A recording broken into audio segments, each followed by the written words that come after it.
এবং সহযোগী সংগঠনের নেতৃবৃন্দ বাংলাদেশের মানুষের সেই ভাষা আন্দোলন, অধিকার আন্দোলন, স্বাধিকার আদায়ের আন্দোলন, মহান মুক্তিযুদ্ধে যারা জীবন দিয়েছেন তাদের প্রতি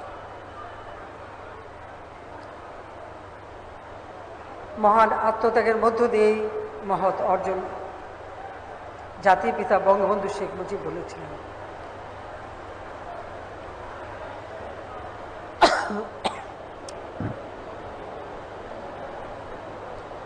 তার নেতৃত্বে আমরা স্বাধীনতা পেয়েছি, কিন্তু আওয়ামী লীগ তার প্রতিষ্ঠা লগ্ন থেকে বাঙালির প্রতিটি অর্জনের ওতপ্রোতভাবে জড়িত। মাতৃভাষায় আজকে আমরা কথা বলি, মাতৃভাষায় কথা বলার অধিকার 21শে ফেব্রুয়ারিকে শহীদ দিবস হিসেবে ঘোষণা, শহীদ মিনার নির্মাণের প্রকল্প গ্রহণ, 21শে ফেব্রুয়ারি আন্তর্জাতিক মাতৃভাষা দিবস হিসেবে স্বীকৃতি অর্জন, সবই কিন্তু আওয়ামী লীগের অবদান। আওয়ামী লীগই দেশে এবং জাতীয় আন্তর্জাতিকভাবে সংগ্রামের মধ্য দিয়ে, ত্যাগের মধ্য দিয়ে এই অর্জন নিয়ে এসেছে।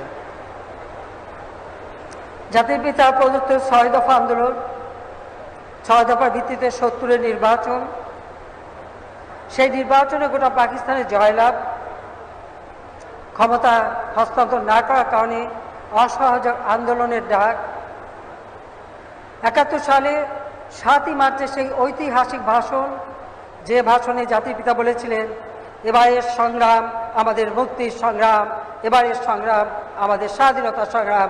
এই সরহদ্দি উদ্যানেই সেই ঐতিহাসিক ভাষণ দিয়েছিলেন, যে ভাষণ মহান মুক্তিযুদ্ধের মানুষকে উদ্বুদ্ধ করেছিল। 26শে মার্চ 71, যখন 25শে মার্চ হানাদার বাহিনী গণহত্যা শুরু করে, 26শে মার্চ প্রথম প্রহরে জাতির পিতা বঙ্গবন্ধু শেখ মুজিব স্বাধীনতার ঘোষণা দেন। 16ই ডিসেম্বর আমরা স্বাধীনতা অর্জন করি।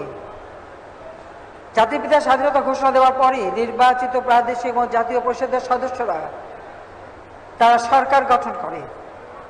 10ই এপ্রিল 1971 সালে প্রথম স্বাধীন গণপ্রজাতন্ত্রী বাংলাদেশের প্রথম সরকার গঠিত হয়।